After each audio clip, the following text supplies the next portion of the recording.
আজকে আমি শেষ এক্সাম, আজকে এক্সামটা সবাই মিললাম একসঙ্গে গিয়ে একটু মজা মজা করতে লেট হয়ে গেছে। পরে সদিকে ও আমার ফ্রেন্ড ওটা কি আছে যে তুই এখন যাবি কিভাবে, তোকে বলছিলাম তোমার একসাথেই যাওয়া যায়, তো আমি নামাই দিই বলে পরে আমরা গাড়ি করে তুই গাড়িটা আসতেছি। পরে একটা লোক বলে তোমরা এখানে দাঁড়া, পরে ও দাঁড়াইছে তোমরা কই যাইতেছো। পরে আমরা সব কিছু বাইকে কইছি।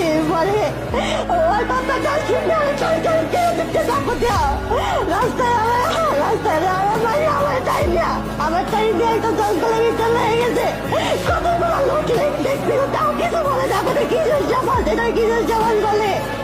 দুইটা মহিলা দেখছে আমার দিতে, ওইখানে দিয়ে আমি খারাপ কাজ করছে, আমার মাসে তাও দেখছে, তাও কিছু করলো না। মহিলা দুইটা কিসের মহিলা হইলো?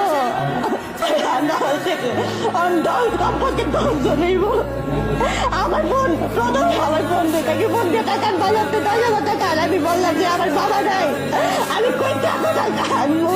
বলে তাই কি তাহলে তুই বোন দেখতে। আমি পরে বোন দিয়া দিয়ে যাবো চাই যাতে। বলে তারা ওরা যাবো না, এত খারাপ খোঁজ করতে তাও লোক দেখছে, অনেক অফিসার দিল, অফিসের লোকগুলো দেখবে, তাও কিছু বললো না।